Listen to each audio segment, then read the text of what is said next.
check, mic check. Oh, better. Get on the canopy.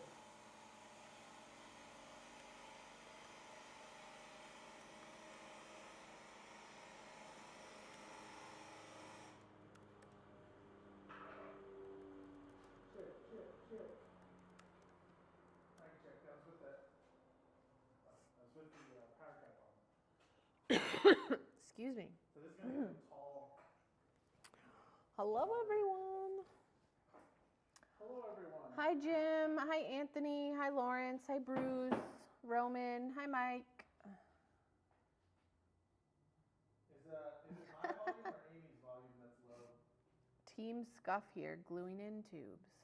Yeah, I think something's up with Poppy.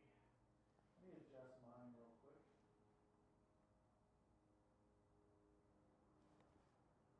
Uh-oh. Check, check. Oh. No, maybe mine's not even on. I know the problem. Turn it on. You have to turn it on. Check, Turning check, it on mic is check. helpful. Now it should be fine. Hey, Dennis. Hey, Hello, Mark. Hi, Chris. All right. Hi, Anthony. Yeah, Homer Lex, you called it. He didn't have his mic on. Turning on the mic is key for picking up the sound. I learned that recently, just now. Hi, Richard. Hey everybody, thanks for tuning in on Wednesday. How's it Wednesday already? How is it May already? But anyway, let us know who you are and where you're from. If you're a first timer, let us know you're a first timer and how you found us, because we're always curious. But guaranteed to be a lively chat. Well, not guaranteed, but most likely. I'm Chad from Turner's Warehouse. Huh? Because all the riffraff. Amy's here on the moderation. Amy? Hello, everyone. Hi, Jennifer. UK, all right.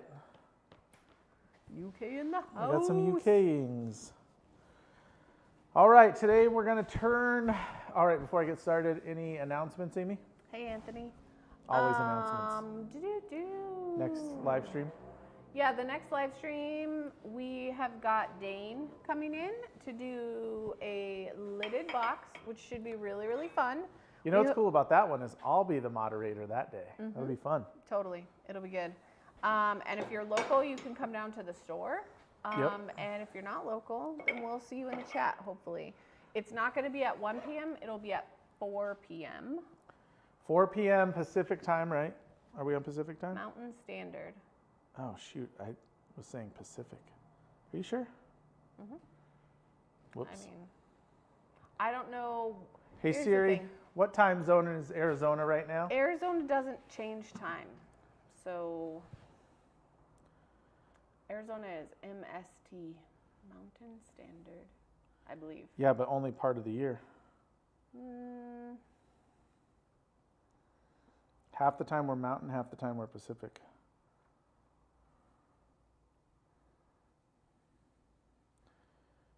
Arizona is on Mountain Standard Time right now, Pacific in the winter. Boom! Called it. Okay, good. Well, I posted wrong earlier, so my bad.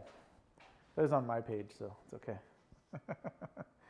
I thought we were Pacific. Oh well. Anyway, 4 o'clock Arizona time next week, special guest demonstration. If you're local and you want to come down and sit live and chat with us, feel free. The store will also be open that Wednesday from, 3 to 6? 3 to 6, demo at 4. We anticipate it lasting an hour and a half-ish. But it'll be fun chat and fun if you're in person. Amy, anything else? I don't think so. We have a new video out this week. New video, all right. I got to work on my lathe. I just see some rust lines from that last wet round. Oh, that's from the finish. All right, well, let's get started. Today we are going to turn a bowl. And I wanted to show you guys. So We're gonna turn to mesquite. I was thinking we were gonna do sisu or acacia, but I found a really cool mesquite. So these are our kiln dried mesquite bowls. The beauty is they come flat and round and ready to go. They're kiln dried so you can turn them start to finish. They occasionally will have some checking because they're dried, but usually you can make nice features out of it. Like this one has a check on top, but it's not too bad. But the mesquite's really cool, but I didn't want to do a nice perfect round. I figured we'd do one that's like oddball because we can't do the easy one. So I found a round that's not been trimmed up. So we're going to do that one. What do you think? Yeah. Are you smelling something? I smell like pickles. Pickles. Nice. We're going to use a variety of tools today. We're going to use bowl gouges and scrapers and skews and whatever else we need. We might use some carbide. There's a lot of people that are like, you got to do all traditional tools or all carbide, and I don't fall into that. I use whatever I think is the best choice. So that's what we're going to do. If you have questions, feel free to put them in the chat. Usually the chat is super helpful. If not, Amy can always ask if it's something I can help with, and we'll just go from there. Sound good? Mm-hmm. Mike Taylor's in the house with a new logo. It looks like it's tiny, but Mike it Taylor. makes me happy. Thanks for coming, Mike. Mike's been turning some bowls lately. That's pretty cool. I saw he had a big burl to turn. Julian's here, but he's on an alternate account. So Okay. we're calling him Doctor today. All right, so let's talk about this bowl blank. This side is pretty flat. This side, you may be able to see. Hopefully the camera will show. It's pretty uneven, so that'll make it a little challenging. But this is how I want my bowl to be. So this is the top of the bowl, this is the bottom. So I think what we're going to do is mount it backwards so I can put a way to hold the top, and we'll kind of flatten this off. I do have my center marked, a little punch. And we're going to kind of flatten this top off and then get it in a place we can hold it, if that makes sense. So I'm just on a spur drive here. Make sure that seat's in there nice. And I've got a live center. Make sure everything's nice and tight. You know, it's fairly round. This is not round like our normal ones. These are CNC round, so we make sure they're perfect. This was Chad on a bandsaw round, so not quite as round. As you're spinning it, I'm like, it doesn't look exactly round. Well, it's definitely not round. It's close, but this is the main thing, is how uneven this side is. And I don't think any of these cameras will quite pick it up, but it literally goes up and then down. So we got a bunch here we'll get rid of. But let's do a couple things. I'm going to wear my power cap just for the face shield.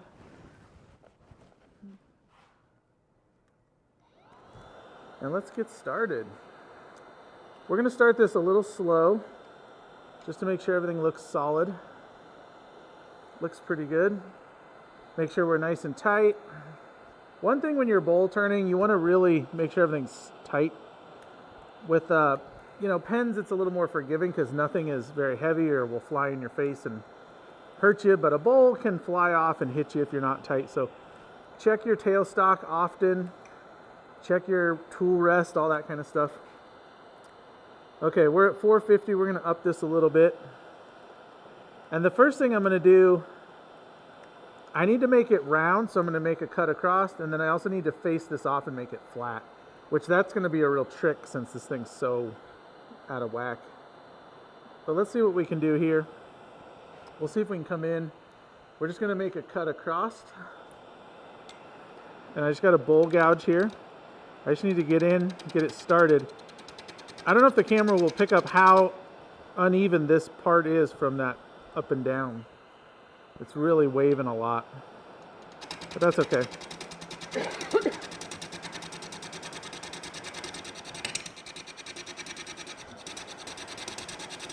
And I'll stop this in a little bit here to show what we're doing. So there, I went from the air to the wood, and I'm going to change my angle a little bit because I'm digging in a little too much.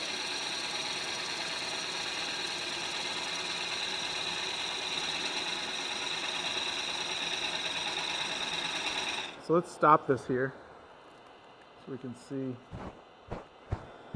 So you can see now where we were cutting all this air, and that was that first little clicky. There, that shows how far out of flat we are. But once I got in here and was cutting all the wood, it just cuts real nice. So we can just continue this across. Let's see if there's another angle that'll look good for you guys. Mike was up on the rim over the weekend and found a dead tree with a huge 16-inch burl on it. I know. Why haven't we seen that bowl yet, Mike? He says he thinks it's an oak tree, but not sure yet.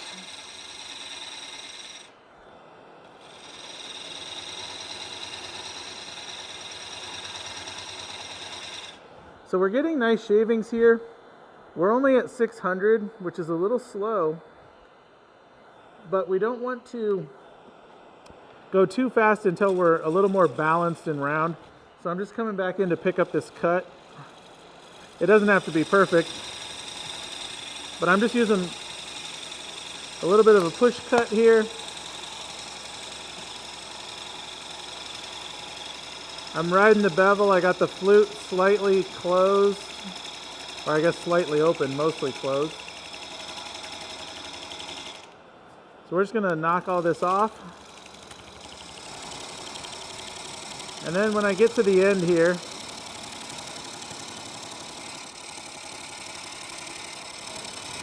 is that angle good on the camera, Amy? Yeah. I don't know if we can see everything. Now I'm starting to get to the bark. There was a little bit of bark here. So I'm just going to kind of swing that around and go right off the end there. Is this green wood or dried? This is dry. Maybe that one. So we should be fairly, you can kind of hear it, that's the dryness of it. This is dry. It was on the shelf dry, but it's not kiln dried. So even though it's dry, in quotes, it won't be as good as these are because these are kiln dried. But that's okay. We're still going to finish it and everything. But I got a lot of bark and stuff. We'll get rid of all that here in a minute. So I'm going to take one more little pass here. And I can speed up a tiny bit because we're round, but we're still not flat. So I don't want to go crazy yet. So we're going to hear some noise while we're cutting into the air.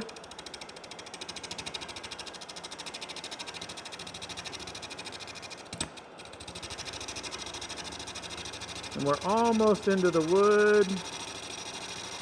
There we go. Sure smooths out nicely.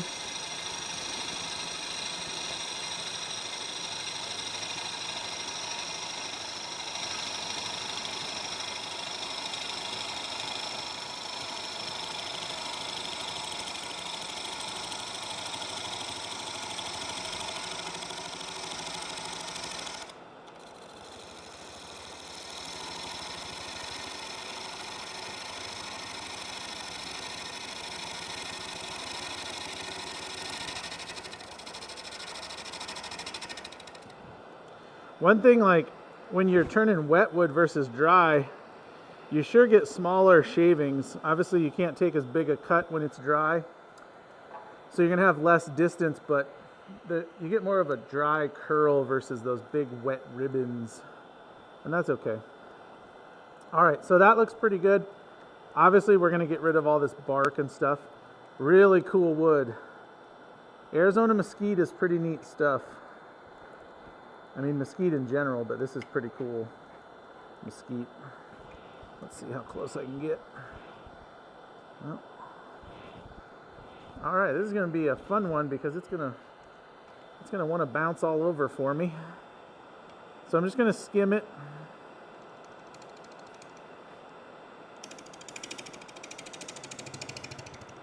And all I'm trying to do is get it level and flat. So I got a big slope to deal with here. And like I said, this is all just bonus because if we just turned one of the flat rounds, it wouldn't show a lot of stuff that you'll really deal with. Chad, what speed are you turning at? Right now I'm at 800. And as soon as I can, I'll up it a little bit. Probably the most we'll do is like 1500. But I want to go faster and faster as it is safe to do so. So just because my lathe can go, you know, thousands, I'm not going to go thousands until the wood permits me to, and it's safe, it's not going to fly off, it's not going to give me issues. So this is a little time consuming because I can't go real fast because I've got such a high spot. It'll if I try to go fast, it'll dig down in and I'll end up with catches and things. But we're moving pretty good. Let's take a look. Oh yeah. Here, let me show you this side. So you can see how half of the blank is low and half of the blank is high, and we're getting that down pretty fast. It looks good. Pretty wood. Mm-hmm. So I'm just using the side of the bowl gouge as a scraper.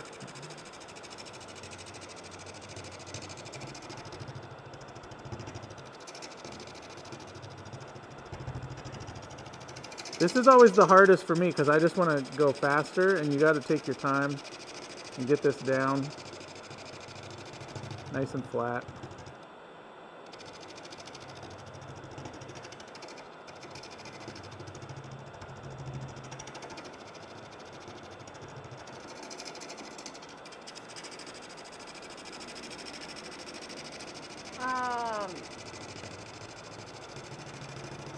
What belt setting are you on? This is the middle belt on the Regent.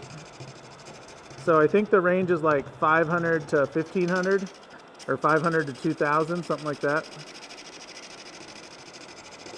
It gives me a little more torque and like power. If I was turning something really heavy, I might go to the smaller belt for more, because that smaller ratio gives you a little more power. I don't know how that all works. I just know from the feel of it that it's better for heavier, slower stuff.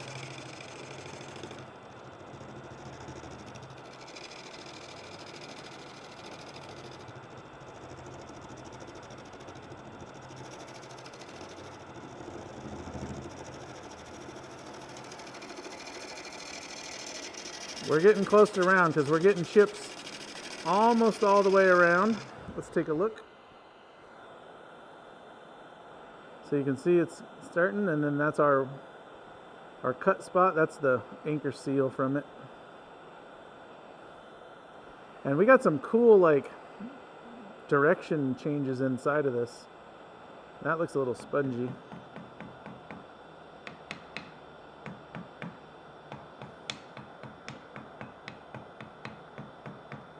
We might cut some of that off to tighten it up. It looks like it's going to be really pretty. All right, I'm going to up our speed here a little bit. So we're at 1,000 now.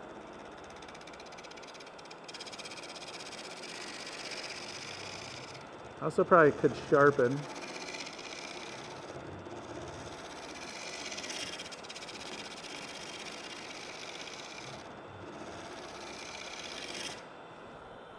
All right, I think we're good. So let's see. We're gonna flip this around and hold it with the chuck. All right, we got a handle.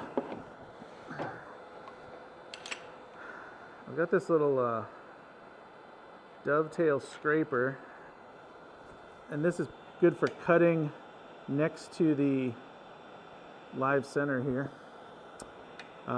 Because I can kind of get in, it's short-handled. I could try to do this with other tools, but since I'm not on a chuck and I'm back here, so I'm going to use this one. This is a baddie tool. Yes, Amy?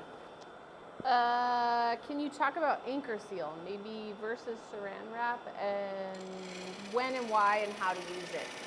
Yeah, you bet. Let me get this cut up here.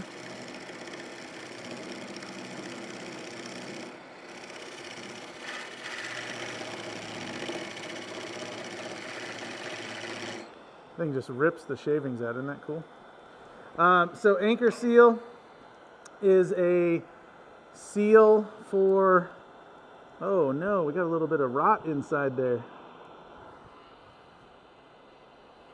We've got some holes and some rot looking stuff, but we'll try to take care of that. But anyway, anchor seal is a sealing product when you cut a tree fresh. If you let it dry out as is, it'll start to crack in most cases. Whereas if you put anchor seal at least around the end grain, I do the whole thing, but at least around the end grain, you will slow down the drying.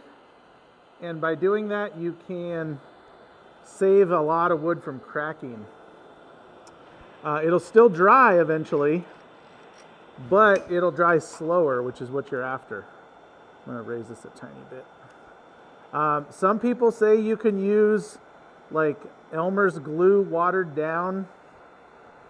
I have not found that to work well, and I've talked to other people who have said the same thing. They tried it and it did not work well, but if it works for you, do it. Anchor seal is not very expensive when you consider how long it lasts.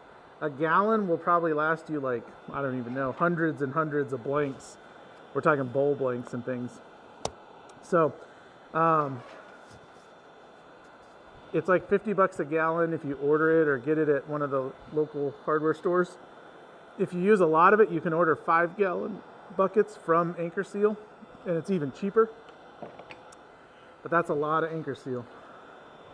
I'm gonna try to get in here a little more.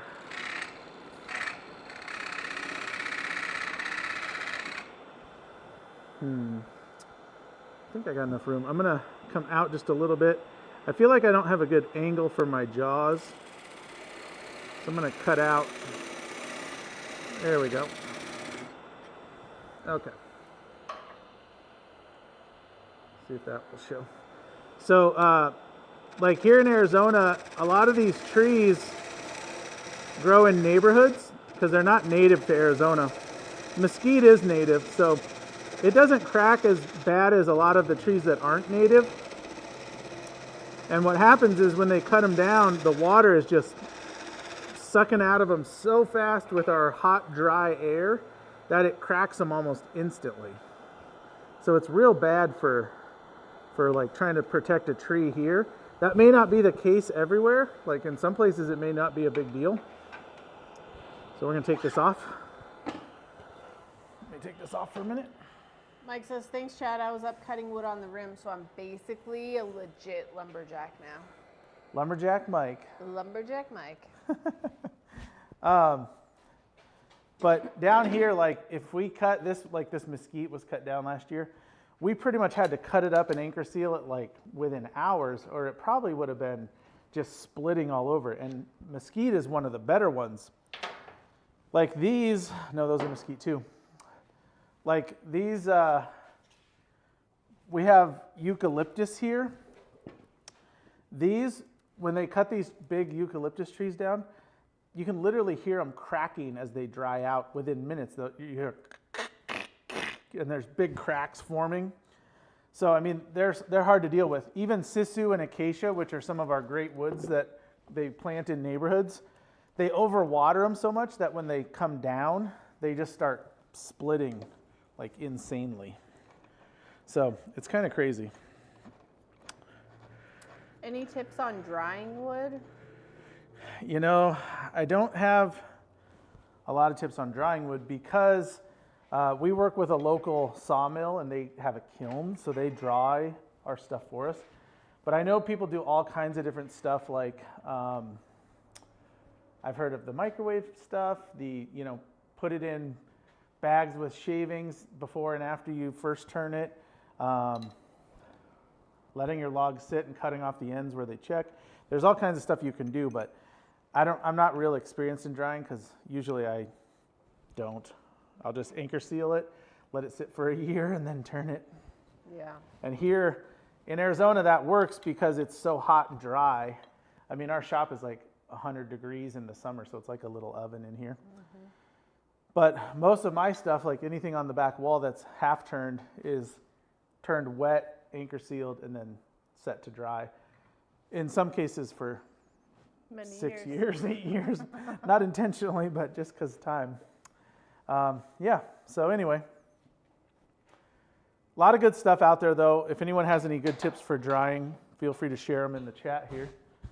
But and yeah. then Old Man River was saying that he's used Tight Bond free and had good luck. To speak to what you were talking about earlier. Yeah, I mean, if that works for you, do it. Like I said, I've only tried the Elmer's thing years ago, and it didn't do anything for me. So I'm gonna stick with anchor seal. But if Tight Bond works, do what works, man. Yeah. For sure. Homerlex says my drying strategy is time. Yeah, time is hard to beat. I mean, I know people do there's all kinds of videos about using a microwave and stuff, and that's fine. But for me, it's just if you get a tree generally, even half a tree or a chunk of a tree, it's usually a lot of blank. So roughing them out into once turns to let them dry. I mean, here's a bunch I did up in Boulder a couple months ago. You're turning most of the way, and then they're anchor sealed. That's what all that crust and white is.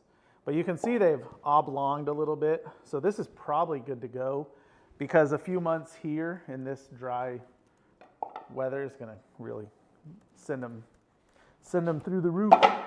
Yeah, Old Man River also said seal the ends up as soon as the tree's cut down. After you cut it, put the anchor seal on as soon as you can. That's totally good advice. Yeah, that's real good. Also, Zach Higgins is in the house. Hey, Zach Higgins. What up, Zach? You know who will be at SWAT, Amy? Yeah, Zach and Gretchen. Zach Higgins going to SWAT. I don't need my glasses. All right, let's do this other end. So this is now the bottom of the bowl, and we flipped it around, put the top of the bowl on the chuck. So we're going to kind of flatten out the bottom here, and then we should be able to speed up a little because we're going to. I'm going to leave the tailstock for a minute, even though we don't really need it, just in case.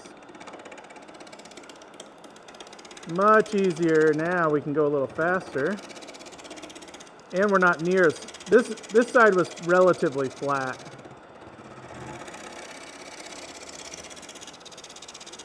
Oh, I did raise my tool rest a little, so maybe I was a little low on the other side. When you do these peel cuts like this, it should come off pretty easy. It'll just be bumpy if it's not flat or if it's real rough. But we're looking pretty good now. Zach, we're so excited that you're going to SWAT. We even bought our plane tickets last night.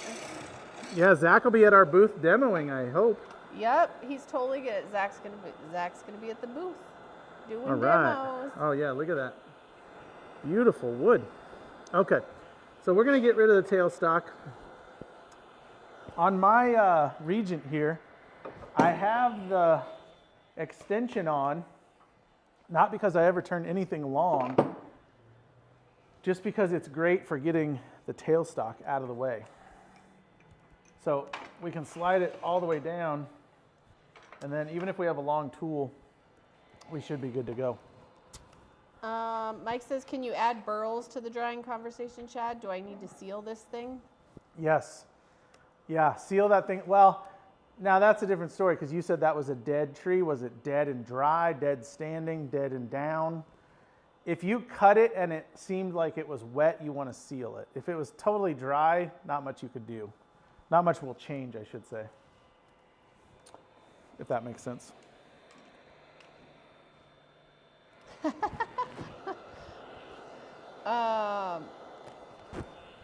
Yes.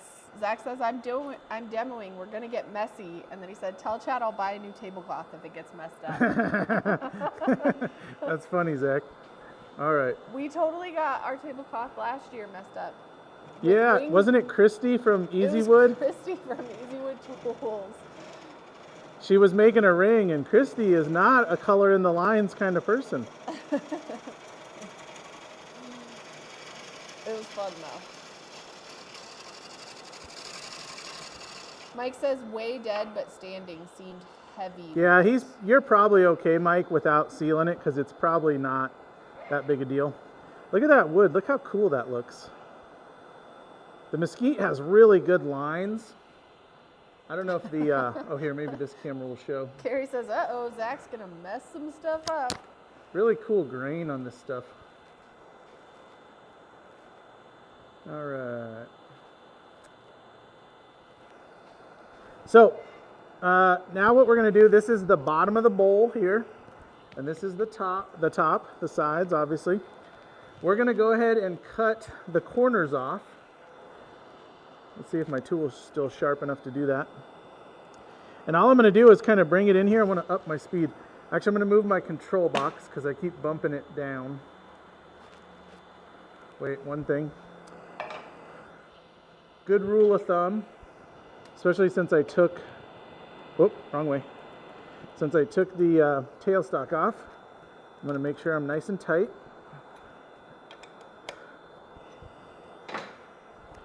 All right. We'll up this to 1,000 again. There's 1150. That feels pretty good. Doesn't Zach always say, oopsie-daisy? I don't know. So I'm just going to come in here and cut across. Maybe that's too much. This wood is dry, so you can't take as big a bite as you want to. Hey, will you turn on the overhead lights? Overhead lights? For whatever reason, the video got real dark, but it doesn't seem like... Oh, is this helping or not helping? It does seem dark overhead. It didn't seem dark on the other ones. I don't know if that did anything. We'll see if that helps. All right, I'm gonna grab a new tool that's sharper, hopefully. Because we probably should have sharpened that one. Whoops-a-doodle. Dang it. Whoops-a-doodle. Whoops-a-doodle. So hopefully you can see I'm just taking my tool and my bevel and I'm just coming in and going across with it. I'm just taking off these big corners.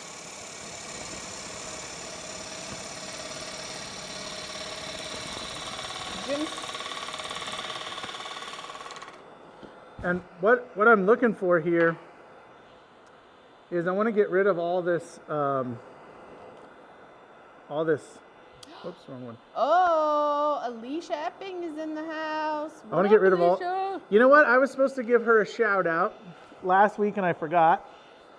Hello, Alicia Epping, shout out. Allie, what up? Also, David Goodwin, I told him I'd give him a shout out. He's watching, but he wasn't going to be able to chat. So hello, David. I'm going to jump to a different tool here. Jim says, Chad, don't do that. I went the wrong way last week and had to redo the bowl when it bounced on the floor. What are we talking about? I don't know, because I'm on 30-second delay. And I was reading the chat. What? Hey, Jim, what happened?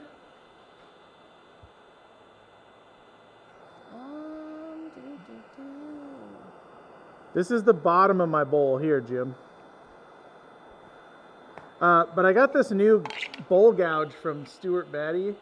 It's a, I talked about it a little bit maybe. It's a 5/8 elliptical bowl gouge. It's a 15V laminated. And this thing is a beast. I have to be real careful because you can cut way too much wood way too easy if you're not careful. We'll try to get a shot here that can show. With wet wood, you can cut like 1-inch ribbons without even trying. With dry wood, I'm not going to do that. Jim said, I went the wrong way with the chuck jaws. Oh, because I loosened it a little bit. Yeah. And I think I got it set pretty good. It feels like it's running smooth. Let's see. That tool is large and in charge. Yeah, it's pretty big. So we'll take one more here, come across, and then we'll start doing a little shaping, provided we got rid of all the bark. So that's probably a 3/8 bite right there,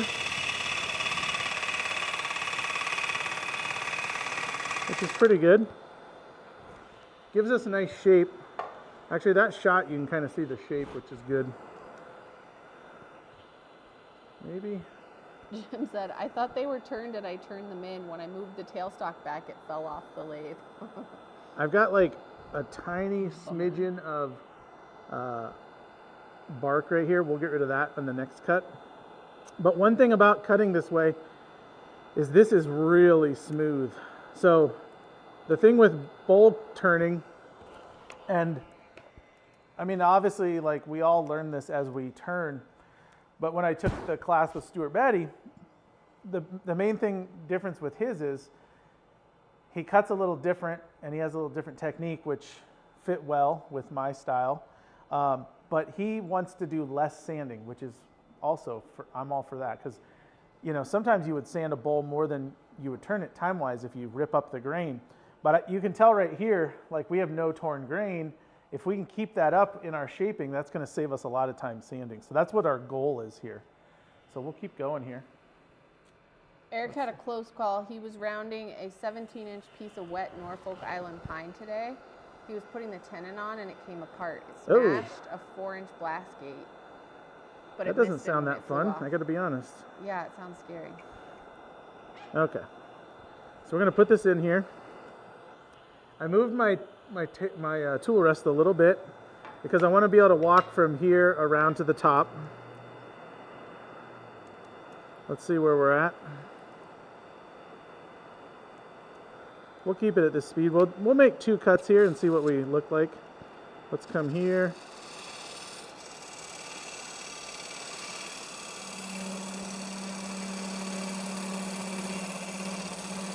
Uh-oh, my tool's about to fall. Let me move that. My second tool. Jim says, you know, that grain almost looks like it was a pour. It does. It and kind of Zach does. concurs as well. Yeah.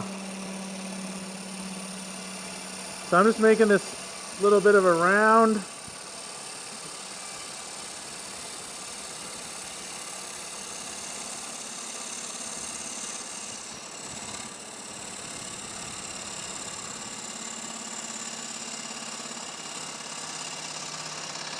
So I don't want to take away too much and kill this, but you can see, let's show here, I really got a little overzealous with my cut, and I'll partially blame this tool because it's almost too easy.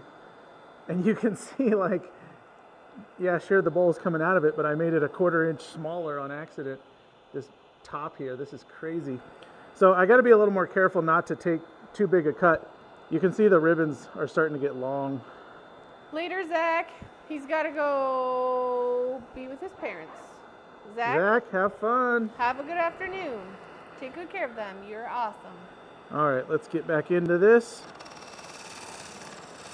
Now that celebrity Zach Higgins is gone,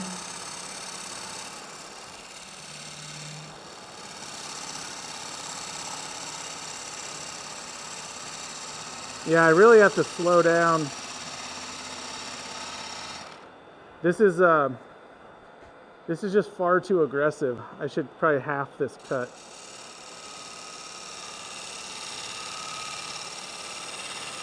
There we go. Now that's probably the size I should have made it.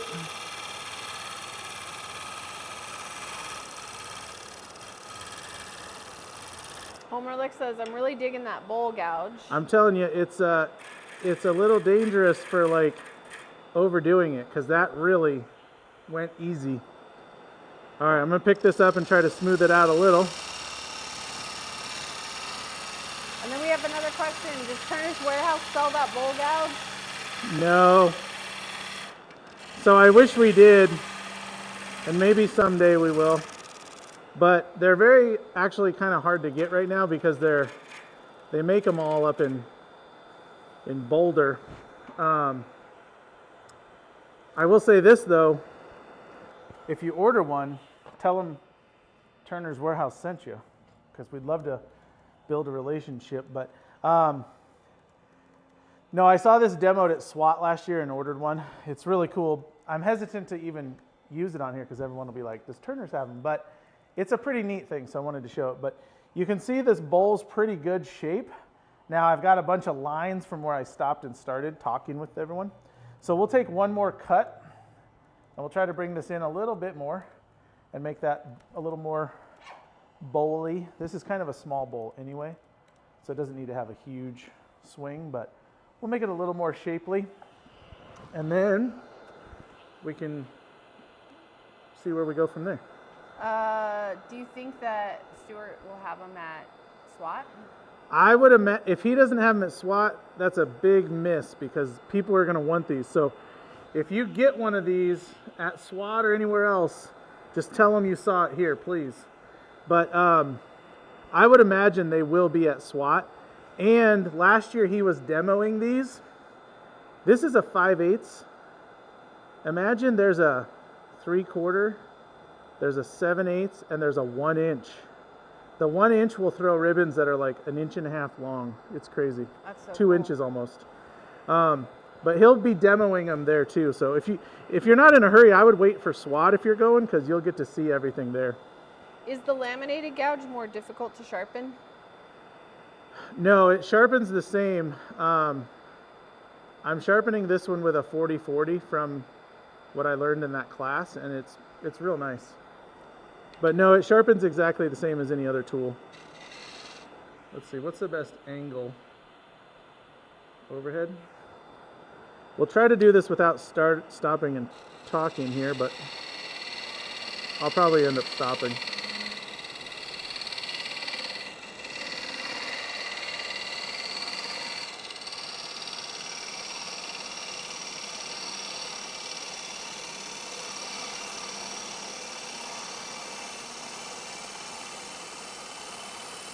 Now, all that to be said, I could do all the same things I'm doing with my regular bowl gouge. This is just a fun new toy, and it works really well. So, I like to share with y'all. Oh, I gotta move. A little extended here. That was a bad move on my part.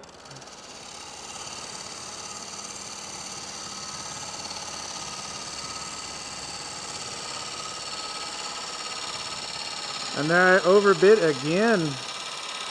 All right, we're making this bowl smaller and smaller. It's just so easy to overdo it.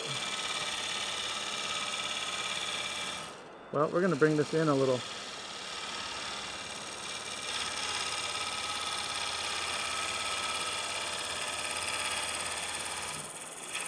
Now when you get to the end, there's always this lip. And if you're not careful, it's real easy to blow out. So we can kind of cut it in half and then come back and pick up our cut.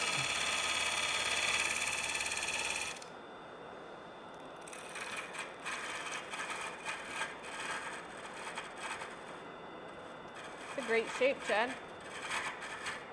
Well, it wasn't intentional, but it worked out. Sometimes the wood will just tell you what to do. So I did have 2 stops there and there. You can see the lines. But we can take a scraper. This is a round nose scraper, a record. I like to sharpen it to where there's a little burr on top. And we can kind of flatten out our little mistakes here. Now there's all kinds of different scrapers out there. This is a round nose, so it's completely rounded. I also have this one I've had for years. It's like a half round. That's a Doug Thompson, real nice. And then there's like flat scrapers with a slight arc. That's another 15V tool. Really crazy. But this round nose is real nice for kind of moving fluidly around something. And this is a relatively inexpensive tool. This is a Record Power.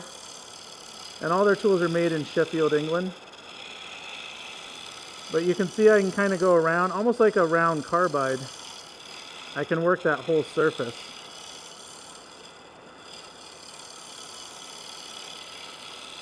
And usually with that burr on the top, now my burr's gone, it'll still cut without the burr, but it doesn't cut as well.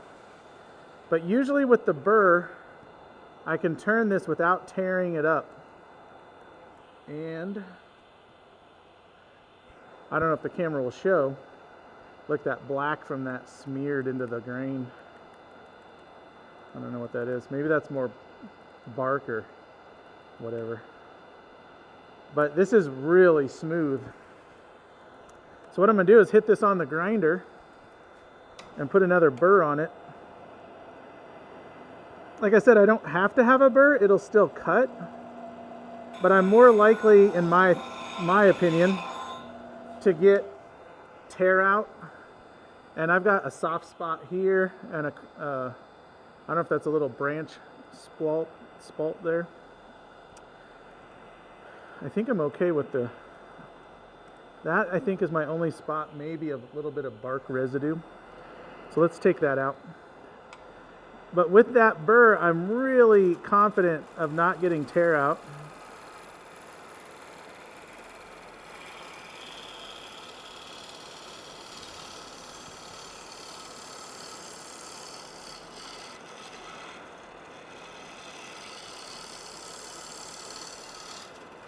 Great tool. I'm able to go around the whole bowl using that round surface. And a really inexpensive tool. Amy, you should link this round nose scraper if anyone is doing this kind of stuff, because with a burr on it and no tear out, that's pretty nice stuff. Sorry, I was linking something else for one second. This is I think it's a 3/4 or 1 inch round nose scraper. It's a regular Record tool. So they're really inexpensive, but they're really nice quality.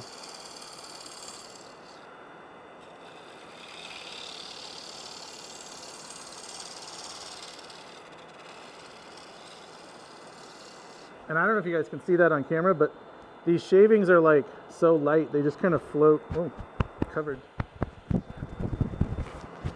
The shavings kind of just float away off of these scrapers. Oh yeah. See, now that is a killer bowl. You never know it have all these dark spots and there's a branch. Ooh, that may eventually come out. It feels soft. That might be something I have to put some CA on or something. Oh, we almost got rid of it. Jim says, did Carrie call dibs yet? Carrie, your reputation. All right, I'm going to grab my 15V scraper. Also, Carrie might have to come give a shout out. Carrie, what's she shouting out? Well, she has to come give the shout out to the person who specifically asked for a shout out from Carrie. So this is another scraper. This is a 15V 1.5 inch flat scraper. It's got a little bit of an arc to it, but I thought maybe I could cut out that bark with it. Great tool. This is another one you can see demoed at the Batty booth at SWAT. Oh yeah, I can feel that. Carrie, what up? Are you going to evaluate? Carrie, yay! Is that the segment? You come out and evaluate the piece? Oh wait. Make sure you're not there. messing it up. It looks adequate. Adequate, okay. Also, hey Sydney. Who's Sydney? Sydney was the shout out? Yes. Sydney's the shout out. Great guy. Hey, wait a minute. What if every week Carrie does a shout out of the week and she picks a random viewer and then has to do a shout out? I will be taking bribes. Oh, how about this? You guys can message Carrie and she will pick your shout out and she'll say whatever you want as long as it's appropriate. Whoa. As long as it's appropriate. like a business shout out or a website or somebody's That's awesome. Instagram. Carrie's shout out of the week. Right now, If you guys want that, letting me know, we'll make that happen. right we're now, gonna send Carrie's it to- shouting out elixir wax with her yeah. shirt. That's a cool shirt. It is a cool Elixir shirt. wax. Sure, it's very nice. Yeah. All right, thanks, Carrie. Shout out of the week.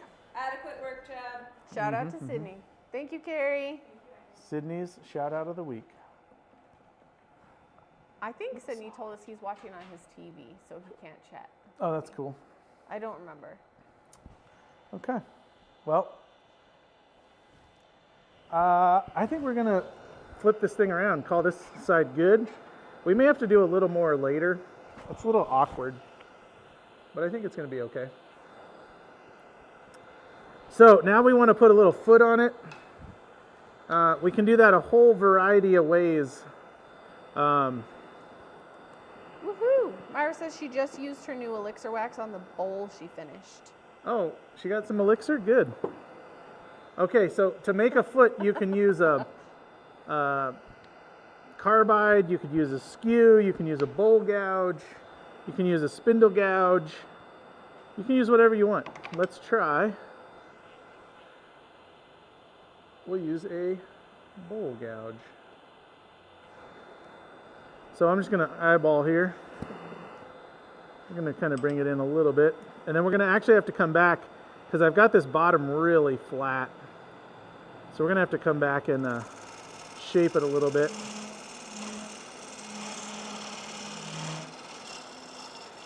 Kind of clear out some of this material. Maybe this one is better. Emil, have a good night.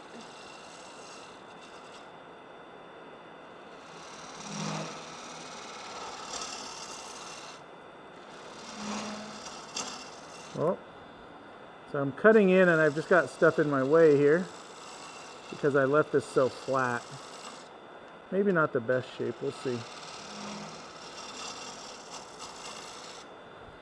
We'll come back with the, I mean, that's a tiny little foot. Probably enough though. Mike Kumerlex says Carrie needs to shout out, sorry for the glitter bombing. Glitter bomb. Because she sent him, he got something with glitter in it and he had glitter all over him after he turned it. Nice. Also, shout out to the awesome bowling pin. Oh yeah, Like, that was a great base. bowling pin. That was so cool. If you guys haven't seen that, go join the Turner's Warehouse turning team or go follow Homer Lex if he posted it on his page. Yeah, what's Homer Lex's Instagram? Does he have like a page for his projects? I don't know. I don't know if I've seen him on Insta actually. Mike, are if you want to say, go ahead, and people could check out the bowling pin. Yeah, it's so cool. All right, so I think we're good there. We got a little foot. It's tiny, but I think it'll hold. This mesquite's pretty good stuff, pretty tough. Our shape is fine. You know, is it the best bowl shape ever? Yes, some would say it is. He doesn't have an Insta, he says, but he does post in the Turner's Warehouse turning Yeah, he team posts on page. Turner's team on Facebook. But it was like the coolest base ever. All right, let's see if this is big enough. And of Really course, cool wood. I didn't measure, so I'm going to switch chucks because that's what you do when you don't measure anything.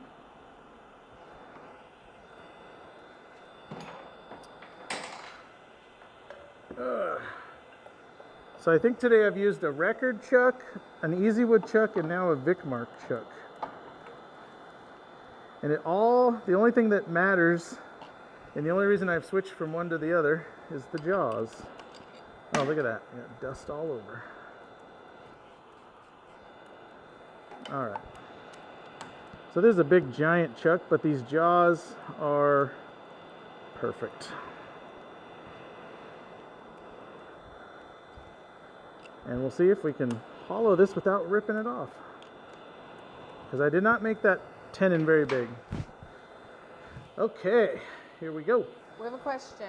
Question, yes. What is that knob on the top of the lathe? This knob? Probably. This knob is my spindle lock, so if I move it, I can lock my spindle. Undo my chuck here.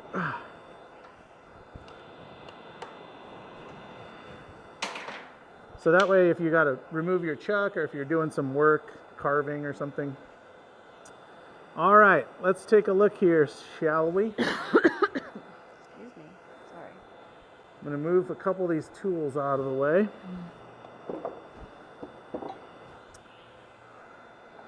First thing I'm going to do, check my height. I'm a little bit high. Good. We're going to knock down this center. This was from my live center point. I gotta be honest, that feels a little spongy. Now, we're pretty flat here, but not perfect because we've switched it back and forth twice. So we're gonna kind of level that off. I'm gonna use the big boy for that. We kind of roughed it before, but now we're more in the actual shaping.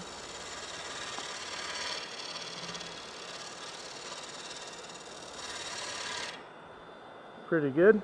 Let's see how it looks. It feels like some of this wood has some softness to it. In particular, this whole section right here. And I have had mesquite. I was doing a demo not long ago, and I had a similar looking piece, and this just kind of fell out while I was turning, and it was all sponge. So that was where I was tapping earlier. Doesn't sound that much different. But that could come out. So, I mean, we can cut it down if we want, but we're just going to go for it. Oh, there's still a little bit of our original cut line, so I'm not totally flat here. So let's flatten that out. Frankie says, why do so many people recommend an S-curve rest and I never see anyone using one? An S-curve what? Rest? You know, that's a good question. I've never personally used an S-curve. I know there's probably a place for it, but I do own a one-way curved, and I rarely use it. It works good for going around the outside of the bowl or on the inside, but if you're using a long tool rest like this, you can kind of get your angles just right, and you don't really need anything more. So it's kind of just, it's just one of those accessories that sure it works, but do you really need it? Probably not. What angle is your gouge grind? I'll be honest, I would not buy a curved rest again. I just have not used it enough to warrant purchasing it a second time, and it was kind of expensive. It's one way, so it's really nice, but I just don't use it. Grinds, good question. So I've got two different grinds on these bowl gouges. This is a 40-40, meaning 40 degrees this way and 40 degrees this way. I grind this one by hand. Where'd my brush go? Paintbrush? Is it covered in It's sawdust? probably covered in sawdust. That's my favorite grind. It is more difficult for me because I was never good at hand grinding, but taking a class did help because we did a lot of grinding. I still use the Raptor setup, not Raptor, Wolverine Rikon sharpener setup, and that way I can use the jig to sharpen. So this is a 45 with that, and all my records are also 45s with the jig, because then I can repeat it easily. We can switch out. I've got one right here that's fresh and clean. So you can see, maybe you can see. Let's look at grinds for a minute. This is a 45-degree swept back with a jig. This is a 40-40 hand grind by me, so don't judge if it's spotty. What else? The scrapers are both, I believe, let me tell you what they are. Because if I try to guess, I will not guess well. They are 70s. So both of these scrapers, round nose and the half round, are both 70. I find it works really well. Use what works for you. None of this is like, you should do this. This is just what I'm using. This is kind of a unique one, this 15V scraper, because it has a little insert scraper on the bottom here. It's a negative rake, and it grinds at 20. So, but the beauty of it is I can grind it so fast because it's flat on the bottom. It takes longer for the wheel to start spinning. So that's all it takes to put a perfect burr all the way across it. That's 20. So we've got 40, 40, 45 with a jig, 70 for scrapers. Did I cover everything? I think so. 20 for the flat scraper. Yeah. All right. Good question, though. Somebody has a question. Michael's asking, what camera setup are you using? I'm looking to do some recording and need inspiration. Yeah. Let me, real quick, and then I'll jump into that. The thing with grinding is, whether you're going to do a 40-40 or a 50 or a 45, whatever, doesn't matter. Just sharpen it all the time. Who cares if it's a 40-40 if it's dull or a 50 if it's dull? Get yourself a sharpener, sharpen all the time. When I'm out here turning by myself, like this thing, I turned some bowls recently, some half turns, I finished them. I probably sharpened this 20 times. Way overkill.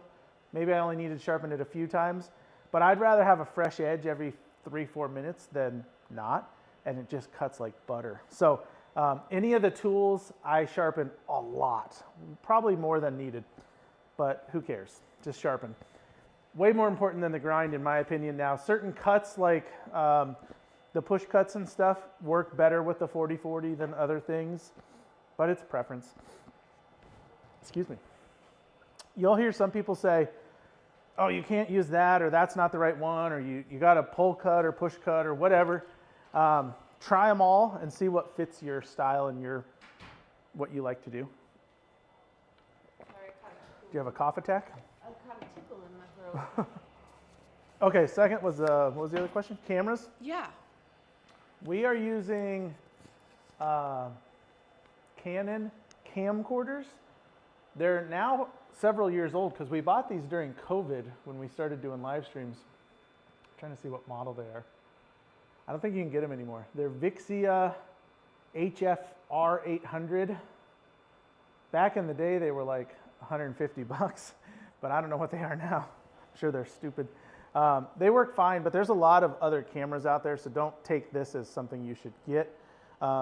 We are going to try a new little camera for overhead over the table here shortly, and I'll report if that's any good. But we use 4 because we have the main, a zoomed, a side, and then an overhead. So that's quite a lot. And then we use a Blackmagic switcher to switch from cameras. Nice. So yeah. What Makes it grind? easy. What is the wheel grind? Oh, the wheel. That's another good question. So my main one that I use here, see if we can see it. I don't think you can. This is the one I use the most. The 40-40 platform has a 350. The 20 has a 180. There again, it doesn't really matter. My old wheels are a 180 and an 80 and a 220. And that was for shaping on the 80 and then polishing or fine grinding on the 220. But it's hard because you only have 2 wheels. Now we have 4 because we have a platform set up and the Stuart Batty platforms, which are real nice. But so yeah, if I was going to get CBN wheels right now, I'd get a 180 and a 320 or 350, whatever it is. And that way you have a sort of coarse one and a sort of fine one, but it's not super fine and it's not super coarse. But whatever works. Seems legit. Okay, good questions, y'all. Got some dust here. Okay, let's do some removal here. Now, you can do this a number of ways. If you had a drill bit or something, you could go in and mark your depth. I don't have one with me here, so we're just going to do it by feel. Now, like I said, this is the 45. I think it was 45. Was it 45 or 50? This was a 45 jig grind. And if I just come in here, I'm a little high. It's a little bigger tool. This is also a record power tool. This is the bowl gouge, the 1/2 inch. It's a big tool. It's a really nice tool. For the money, you can't beat these record tools because they're really good steel and they're really nice handles. Now, I'm just kind of hollow out here, so I'm just kind of pushing on the bevel to come in. And the thing is, this is a real long grind, so I got a lot of wing and a lot of bevel. With the 40/40, it's a little stubbier grind, so there's way less bevel and way less grind. So when I come in here and push in, I mean, I can just walk that thing right to the center. I don't have a hole there like I would like. If I had a hole from a drill, it'd make it a little easier. But we can just come in here and hollow it out. Now, one thing I'm going to do is up my speed a little bit. Like I said, we probably want to get to about 15 max. And I do have a little tiny foot on here, so I don't want to throw this bowl off. Because any catch with this big tool on this little bowl, I'm probably going to throw the bowl.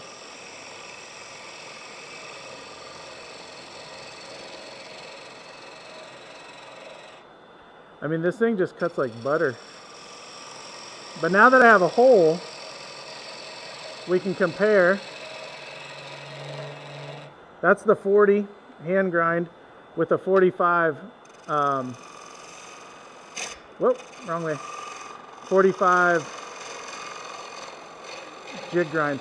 See, the difference is I'm catching my bevel on the back on my wood. So the bevel's getting in the way. Part of this grind is actually grinding off behind the bevel. So it's kind of a different animal because when I'm pushing in here, there's nothing behind it.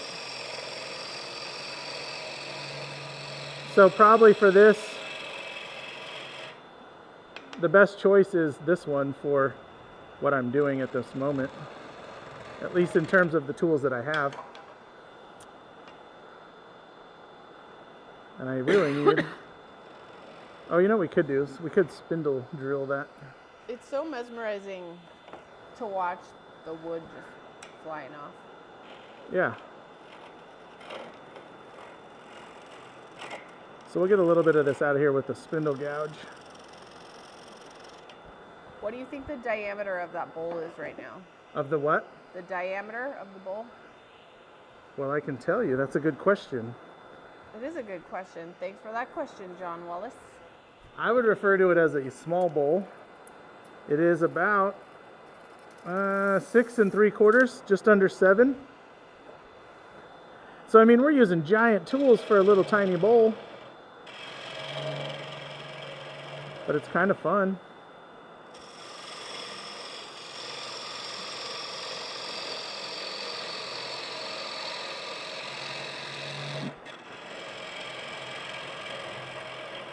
Yeah, with cutting dry wood, I have zero complaints about that. Because this stuff is so crusty.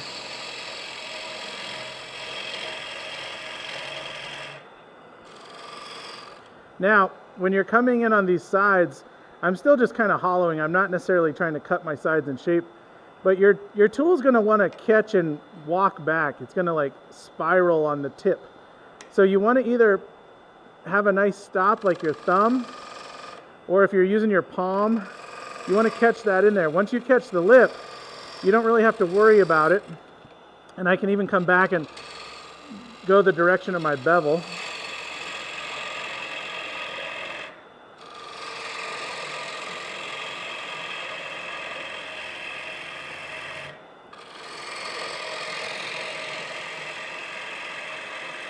But see, what I don't want to do is come and cut in and have my front edge cutting and then catch my lower wing on that nub that's in there. So every now and then I'm going to come in and get rid of this and get rid of this. And I can do that because I don't have material behind it. When it was all solid and I was cutting in, there was material behind it. So I couldn't really cut in like I am now. But now, I can just keep working my way down. And then once you get to the bottom of where you think you're going to be, let's take a look here. We'll just use a tape measure. Chris says this is timely. He's starting to turn his own bowls and was having some issues. 1.5 inches. I can probably go, well, good. I'm glad this is hopefully helping. I can go about 2.5 inches deep, you know, roughly speaking. I don't want to go crazy. But I'm just going to keep like really chill. If you guys could see me, I guess you can if I turn the camera. I'm not, you know, death gripping it. I'm not like forcing it. Once I get this cut started, whoops, see there it walked. I'm really just kind of pushing it in. I don't really have a huge grip here. I've got a good grip on my back, on the back of my handle, I should say.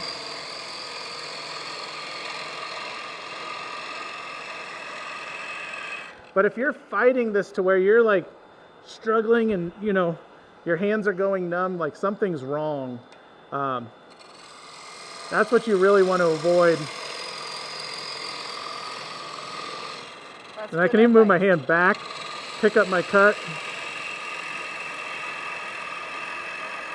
And really the whole thing is I'm letting the tool and the tool rest do the work.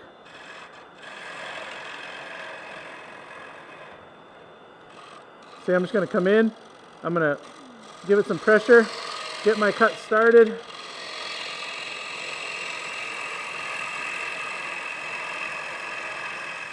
And if you were doing wet wood, I mean, it's even easier and more fun.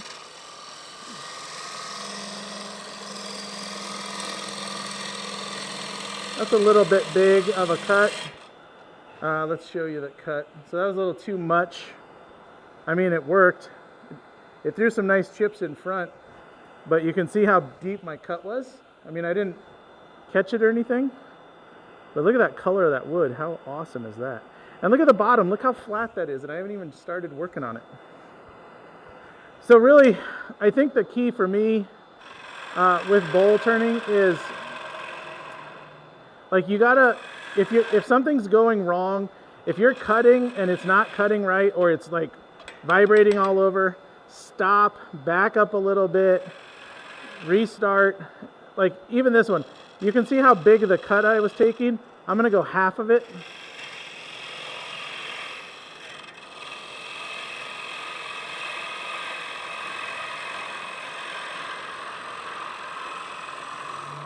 Now, could I have taken the whole thing? Probably, but it's better off. I'm less risky of ripping this thing off the little tiny tenon. But one thing I want to watch for, I was coming here, when I start to get close to my lip, that's where I can rub. So I'm just going to bring that in.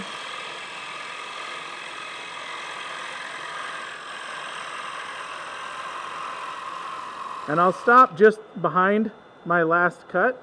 That way I don't catch my lower wing. And we're going to make the third cut out of that first one. So I was essentially cutting 3 cuts deep with 1 cut on accident. And then I'm going to reposition a little bit. And I'm going to park it right behind. So you kind of see I got a little step thing going here.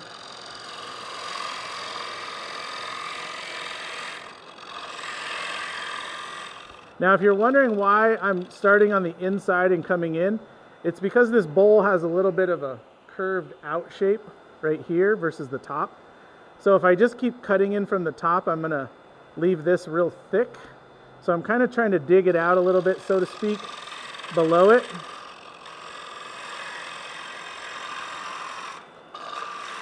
Oh, do you hear that noise? That was my tool rubbing right there. One thing I always talk about with the crew here when we do turning days is like stop and know why something did something. So when I hear that noise, I want to go, oh, that's what it is right there. And what it does is it leaves a rub mark on your wood. And those are very hard to sand out. So we don't want to do that any more than we have to. So let's do one more cut here. Oh.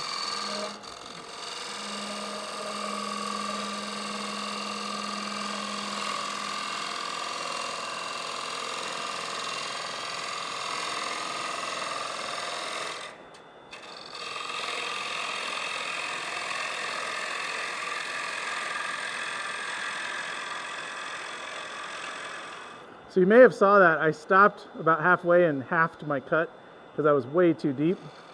So I'm just going to come in and pick it up.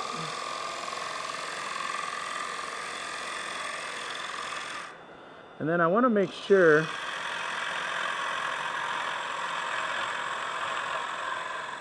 I'm pretty sure I have plenty of material, but I've been wrong before. And that's what led to the Franken bowl. Oh yeah, I still have plenty of room. Plenty of room to work, but you can see we're getting pretty good results and we're pretty smooth. There's not a lot of tear out, even though we haven't even worried about that yet. Let's go back to our, this is our 40 or 45, can't remember now. Jig grind. Once I have that open room for my bevel, I'm in no issue here.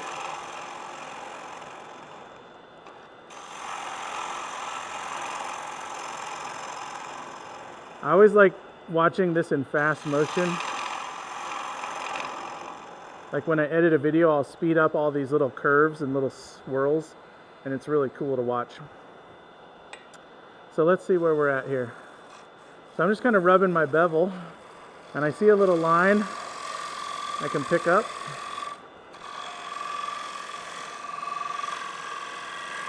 And I can ride this all the way down until I hit my edge of my bowl, which I'm going to be clear of. So I'll leave that there. Come back.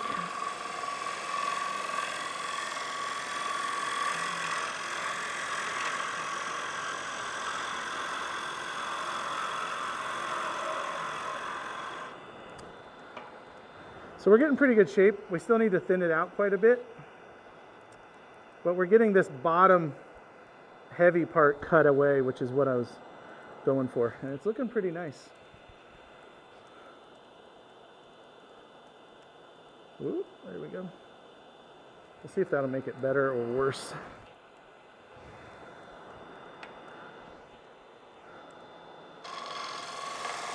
There's that line.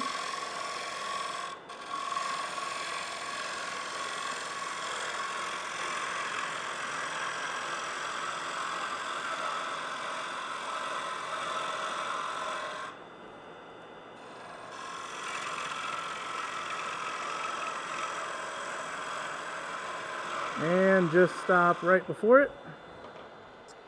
And this, you know, this grind works nice as kind of like a flattened bottom bowl type thing.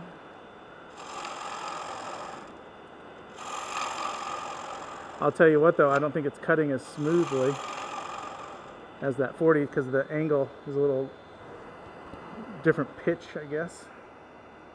Actually it feels pretty good. Still got a little high spot, but pretty clean. It's pretty thick on the bottom still. Well, although I am about a 1/4 inch away from 2.5, which is what I think would be the ideal. Oh, here's a good thing. You may be able to see a couple lines here. And that's where my tool, when I was starting, my tool grabbed on and pulled back. You know, you got to imagine it's like a thread going. So when you have that line, the wood is turning and it wants to pull your tool. So if you don't have a good stop, either your hand or your thumb, to get that started, you're going to have that thing walk. Let's see if I can use my finger enough. My thumb definitely would be. Let's see here.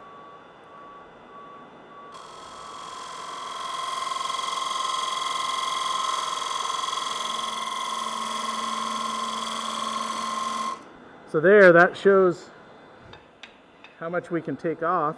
We'll take off this wall. And then I've got a nice clean edge. Ooh, except for this little pithy part. I have a feeling this is going to come out. We'll see. All right, are we good? Anybody asleep yet? No, we were having a whole conversation about classes. Oh, good. And how like taking a class is such a good thing to do. Yeah, I was always like, oh, I'll just learn it myself, which is fine. You can do that. But having taken a class now, I'm like, oh, I wish I'd have done that sooner. It's definitely a big help. Yeah, Mike was saying classes are great because the teacher watches you and corrects you right on the spot. Yes, that's totally true. And it's like you're learning from all their mistakes. I always tell people here, like, they're like, how did you learn that? And I'm like, well, I messed it up 20 times, you know, like on pen stuff. So you don't have to do that. You can just have somebody else make the mistakes and help you with it. Why wouldn't you do that?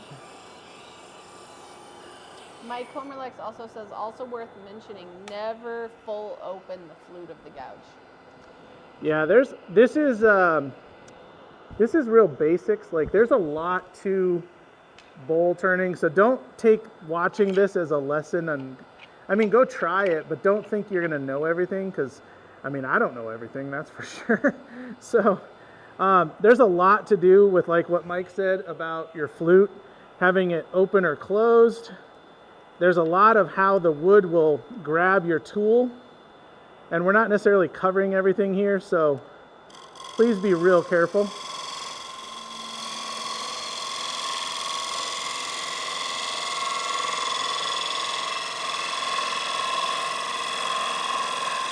Have a good night, Chris.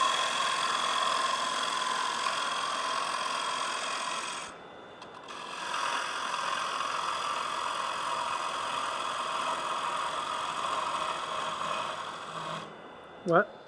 I said, have a good night, Chris. Chris has got to run.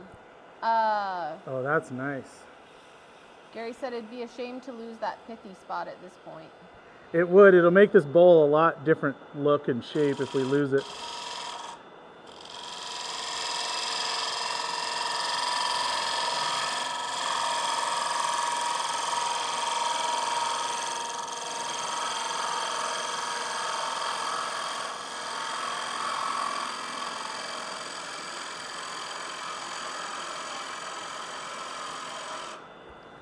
Richard Elson says, good job, Chad. Gotta go. Good Thanks, night, Richard. We'll see you next time.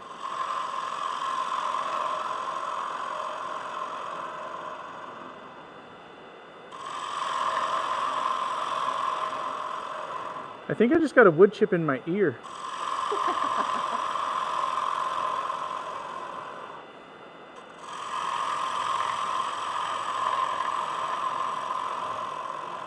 Jim Okay, said- so, what? I was going to say, Jim said I'd be happy to take a class or two at Turner's Warehouse, maybe in conjunction with the open house. Yeah. And then I was just going to say, yeah, this last open house that we had, Whoop. we did have like a guest. Emily Ford came down and she did a demo for us, but then she taught a 4-day class. And it wasn't bowl turning, it was spindle turning, but the folks who took it really loved it and benefited from it. They had a great time and they learned a ton. And we'll probably try and recreate that next year as well. Yeah, I think so. And we always have Zach here doing resin casting lessons as well. So that's fun. I gotta tell you, this thing is looking pretty nice inside. The color of this wood is really great.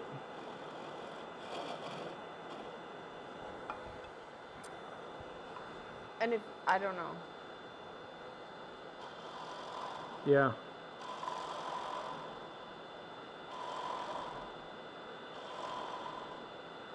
So I think, oh yeah. Oh yeah, that looks awesome. If I take my round nose real carefully here. Carrie says, Chad, can you keep it down? I'm trying to hear Amy. That's funny. That made me laugh.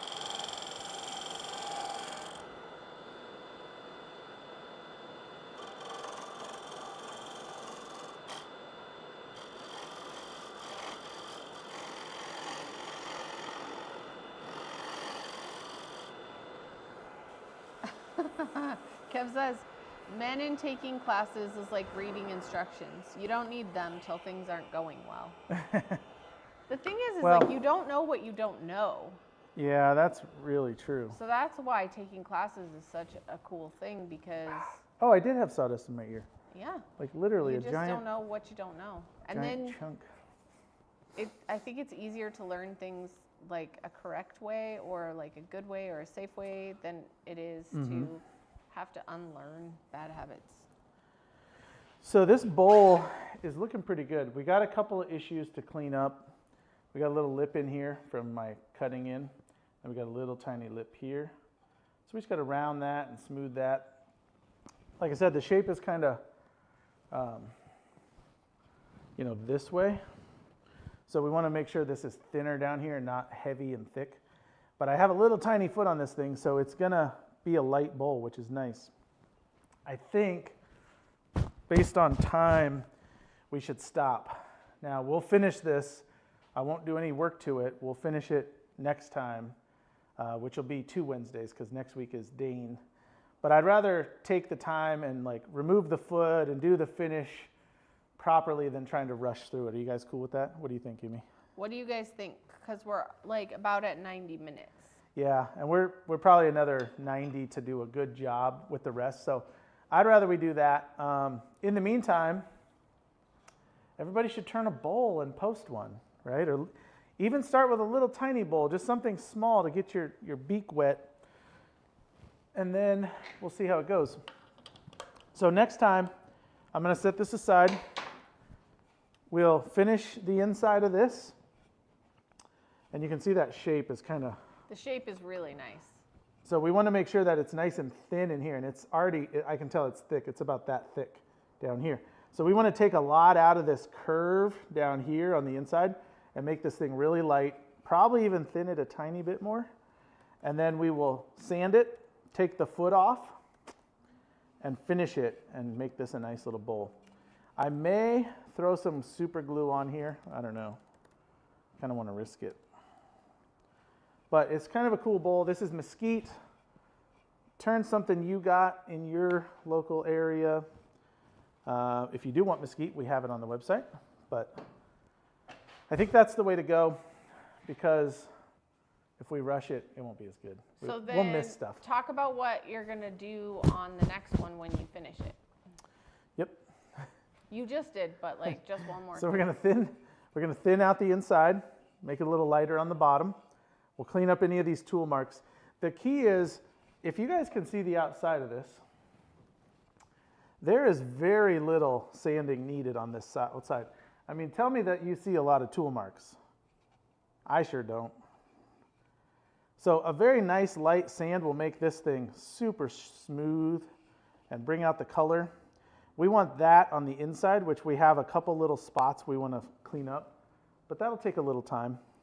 So we're going to do that, sand it, take this foot off. We'll show you how we remount it, take the foot off, and do the final cutting and final finishing of this thing.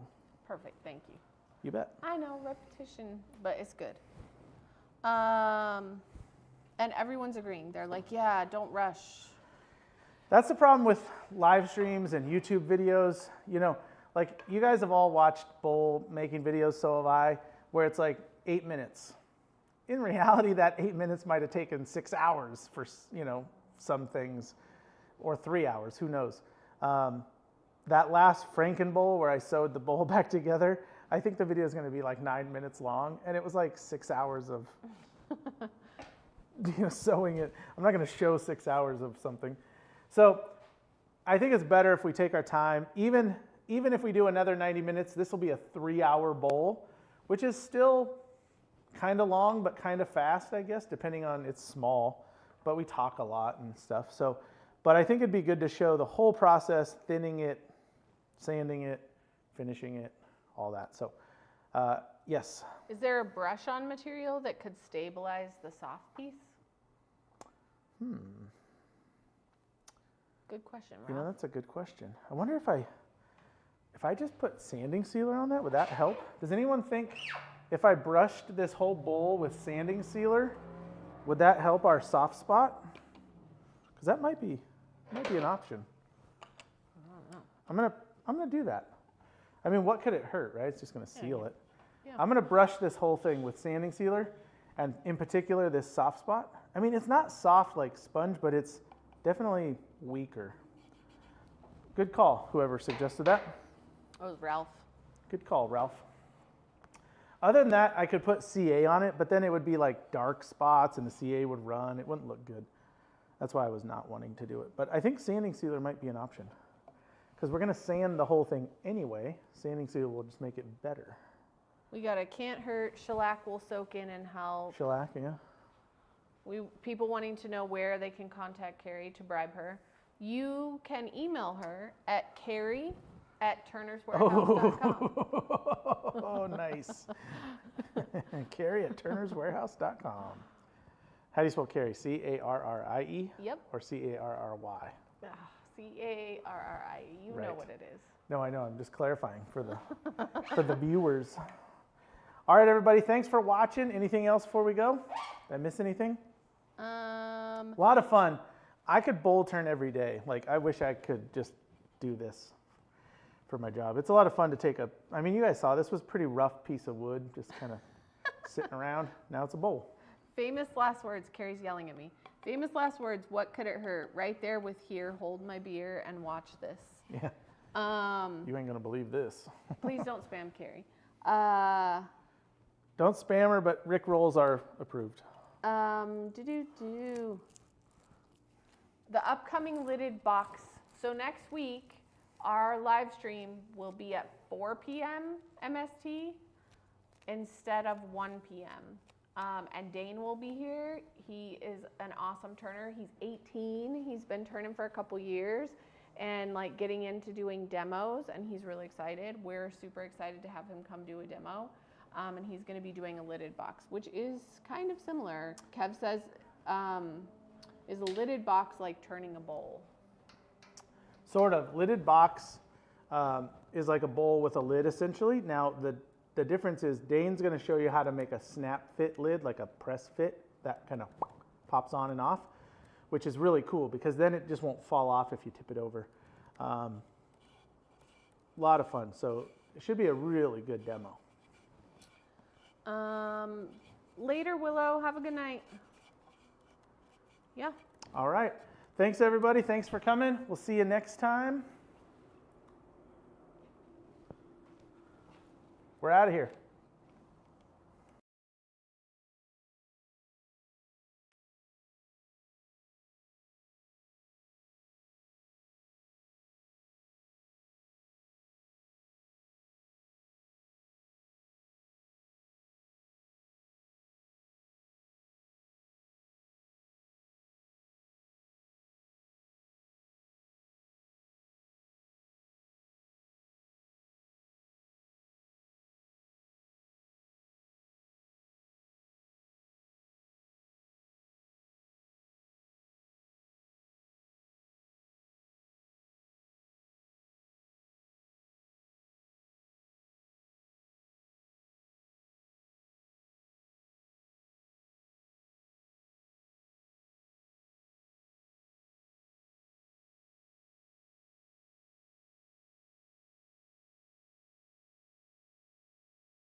What? The live stream's not over? It's not back yet. There's a delay There's on a 30 Amy's second computer. delay. But I'm gonna. Did we lose everyone? Is everyone gone? I don't know. Remember last week Roman stayed till. Can they hear you? Did you plug in the mic? I turned on the camera mic, so it won't be as good. But if they're here, they can hear. They can hear. We refresh and see. There's probably no one, which is fine. Oh, you have 25. Do we really have people watching still? They're watching for this exciting. Oh, I should have left the sawdust up there to catch my drips. What do you need for gel? No, this thing here. You need your Lathe Buddy. Lathe Buddy. You're telling me Lathe Buddy made it into the bowl turning video? Every video. Lathe Buddy Well, it is. is so convenient. Oh my gosh, that looks even nicer. You should do the close-up. This one? Mm-hmm.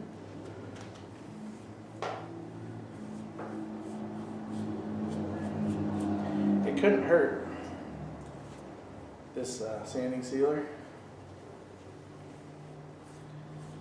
Goodness. Look at that. That's no sanding. That's just the turned finish. That's gonna look great on my desk.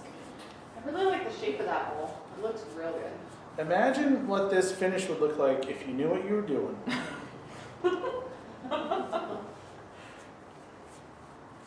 Wait, why did you guys laugh? I don't get it. Yeah. I think it's funny because I think the 23 people who are watching now are probably on delay because they started watching a little bit late. So they're still watching because they started 10 minutes late. Or they're like- Oh, that's probably true. So that's why it says there's 20.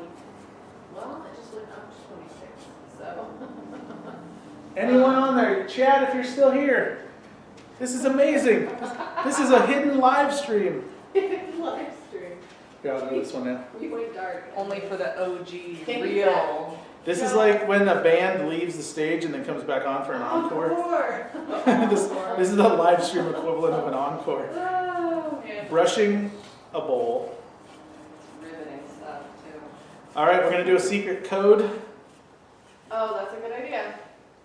What's the secret code I don't for? know. What is the secret code? And what does it get you if you know the secret I code? don't know. Oh, I guess I didn't. Well, it doesn't matter. If you have a secret code, email Amy at turnerswarehouse.com. The and secret I will code- send you some free stickers.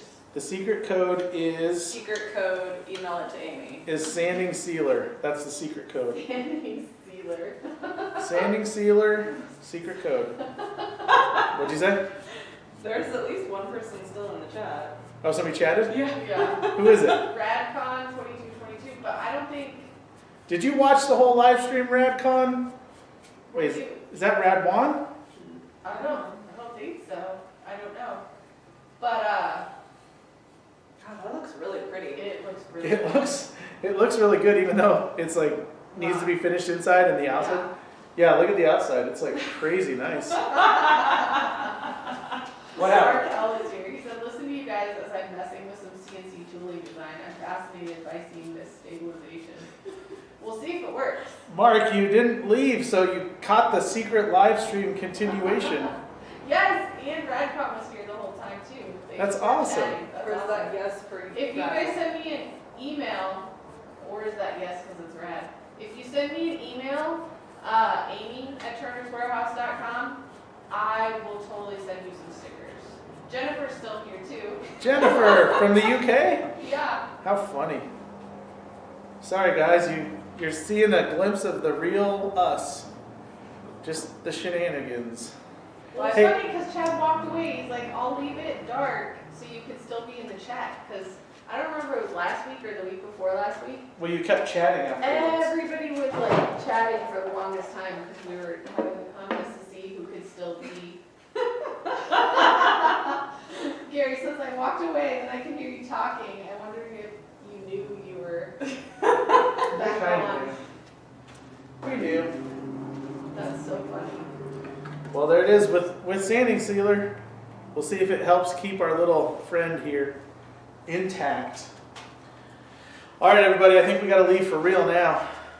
What do you think? Oh, it's pretty. Yeah, this little, for a little bowl, it's pretty cool looking grain and shape. That's And intense smell. yeah, it's like, yeah, whew, it is small. You want to hit the air for me? Yep. All right, everybody, bye for real this time. Bye for now.